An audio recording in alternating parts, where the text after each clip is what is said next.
Ada cerita seorang penggali kubur. Ini penggali kubur. Satu ketika datang seorang perempuan berjumpa dengan penggali kubur ni. Dia kata, "Tuan, saya punya saudara meninggal, lelaki. Boleh tak dikebumikan hari ini?" Penggali kubur ni kata, "Okeylah, saya pun pergi. Bila nak datang?" "Lepas asar." "Okey, saya tunggu." Penggali kubur ni pun tunggulah. Dah siap kubur, tunggu. Dari jauh dia nampak mayat tu dibawa oleh keluarga. Letakkan masuk dalam liang. Ketika dalam liang itu, dia berhadapan dengan suatu suasana yang pelik. Ketika dia masukkan jenazah dalam liang lahat. "Ra'aitu ajaban." Aku melihat sesuatu yang ajaib. "Fi hadhil asna yantafihul qabra wa yusbihu rawdatun min riyadil jannah." Aku menengok kuburnya menjadi luas. Bau wangi.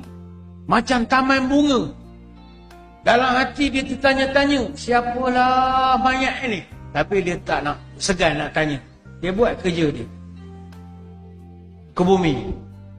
Beberapa bulan kemudian, datang wanita yang sama. Dia kata kepada penjaga penggali kubur, "Ada saudara saya seorang lagi meninggal. Boleh ke bumi?" "Boleh. Lepas so saya tunggu." Dia pun gali kubur siap-siap. Peristiwa yang sama berlaku. Bila mayat sampai dia masukkan, jadi lagi peristiwa yang sama. Akhirnya dia tak boleh tahan. Dia tanya juga kepada makcik muslimat ini. Sebab dia takut dia halusinasi ke benda ke. Dia tanya, "Madza kana ya'mal hadza wa dha?" Dia kata, "Kak, saya minta maaf. Mayat yang kedua ni, saya hadapi sama macam mayat pertama. Saya masuk jenazah dia, kubur dia luas.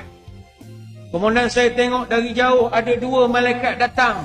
Nak bertanya soalan dengan pakaian yang indah. Saya nak cerita ke orang, saya takut orang kata saya mereka cerita. Saya nak tahu, manza kana ya'mal hadza wa dha." Mayat ni buat abda masih hidup. Dapat kemuliaan wangi kubur. Apa jawab makcik ini? "Ammal awal fakana talibal ilmi." Mayat pertama bulan lepas yang saya hantar dulu, yang itu saudara saya, dia seorang student, pelajar. Macam adik-adik, adik anak-anak gitu. Dia pelajar. "Wa kana sani ya'malu tujjar yuqaddimu li akhihi nafaqata talabil ilmi." Adapun yang kedua baru awak ke bumi tadi adalah abang dia. Dia ni yang sponsor adik dia belajar. Dia kerja kampung. Dia bukan belajar. Dia kerja kampung. Cari duit, belanja, adik makan. Adik belajar. Ketika itulah penggali kubur tarakal maqbarata wan nazala minha ila jami'at taubah. Bila dia tahu cerita tu, dia campur dia punya cangkul, dia letak jawatan jadi penggali kubur. Akhirnya dia buat keputusan pergi Masjid At-Taubah untuk nak belajar agama. Umur dia masa tu dah 40 tahun lebih. Hasil dan masa dia datang jumpa dengan Tok Imam, Imam heran, "Awak ni dah 40 tahun lebih dah. Nak belajar buat apa? Gali kubur sajalah." Kata, "Dok Ustaz, saya jumpa dua mayat. Satu belajar agama, satu sponsor belajar agama. Dua-dua comel sangat mayatnya Ustaz. Saya nak jadi belajar agama."